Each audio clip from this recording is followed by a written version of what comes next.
Summer और दीक्षा बहुत अच्छे दोस्त थे। दोनों कॉलेज के जमाने से फ्रेंड्स थे और न्यू ईयर 2026 की शाम कुछ नया करने की सोच रहे थे। इसी बीच समर का फोन बजा। उसका दोस्त शशांक कॉल कर रहा था। शशांक, हम रेस्टोरेंट में तुम्हारा और बाकी दोस्तों का इंतजार कर रहे हैं। सॉरी यार, दरअसल मैं तुम्हें और दीक्षा को एक सरप्राइज देना चाहता था। हम सब फ्रेंड थंडर लीफ हिल रिजॉर्ट में बैठे पार्टी एंजॉय कर रहे हैं। ये सुनकर समर चौंक गया। ये क्या बात हुई? तुम्हें पहले बताना चाहिए था ना।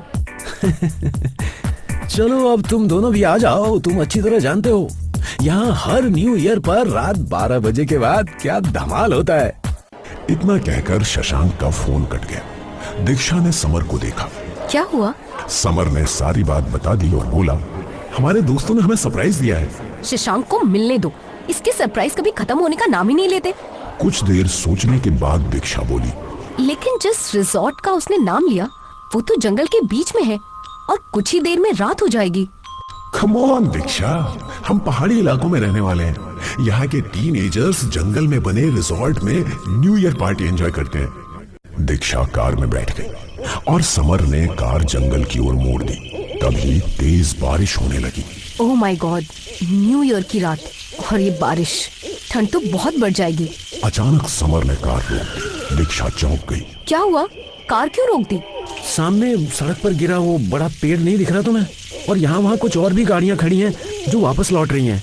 गई भैंस पानी में। यानी इस साल हम न्यू ईयर पार्टी एंजॉय नहीं कर पाएंगे। समर मुस्कुराया, कार बैक की और बोला, टेंशन क्यों लेती हो दीक्षा, मुझे एक शॉर्टकट रास्ता भी मालूम है। समर ने कार को दूसरे रास्ते की ओर मोड़ दिया। वो रास्ता आसपास के पेड़ों से अंधेरा और भयानक लगने लगा। तुम किस रास्ते से जा रहे हो?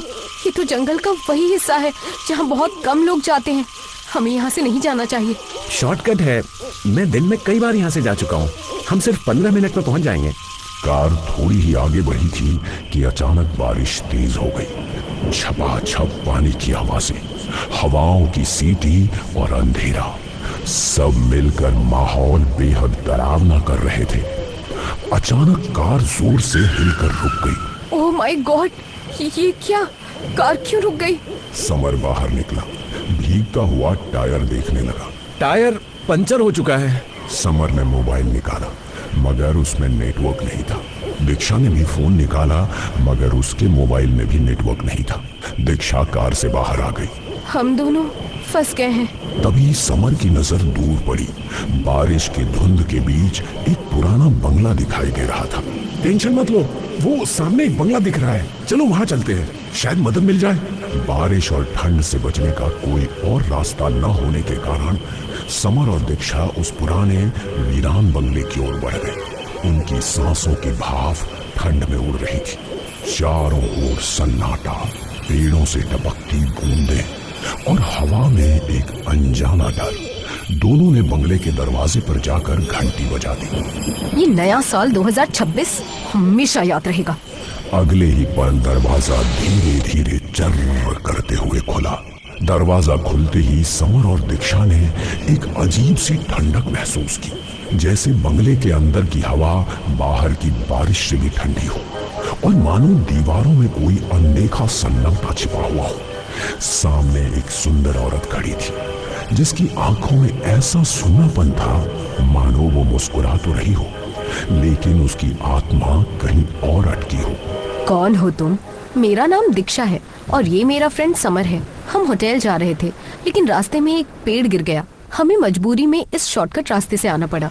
हमारी कार का टायर पंक्चर हो गया है। औरत हल्की मुस्कान के साथ बोली, मेरा नाम पूनम है, मैं इसी बंगले में रहती हूँ।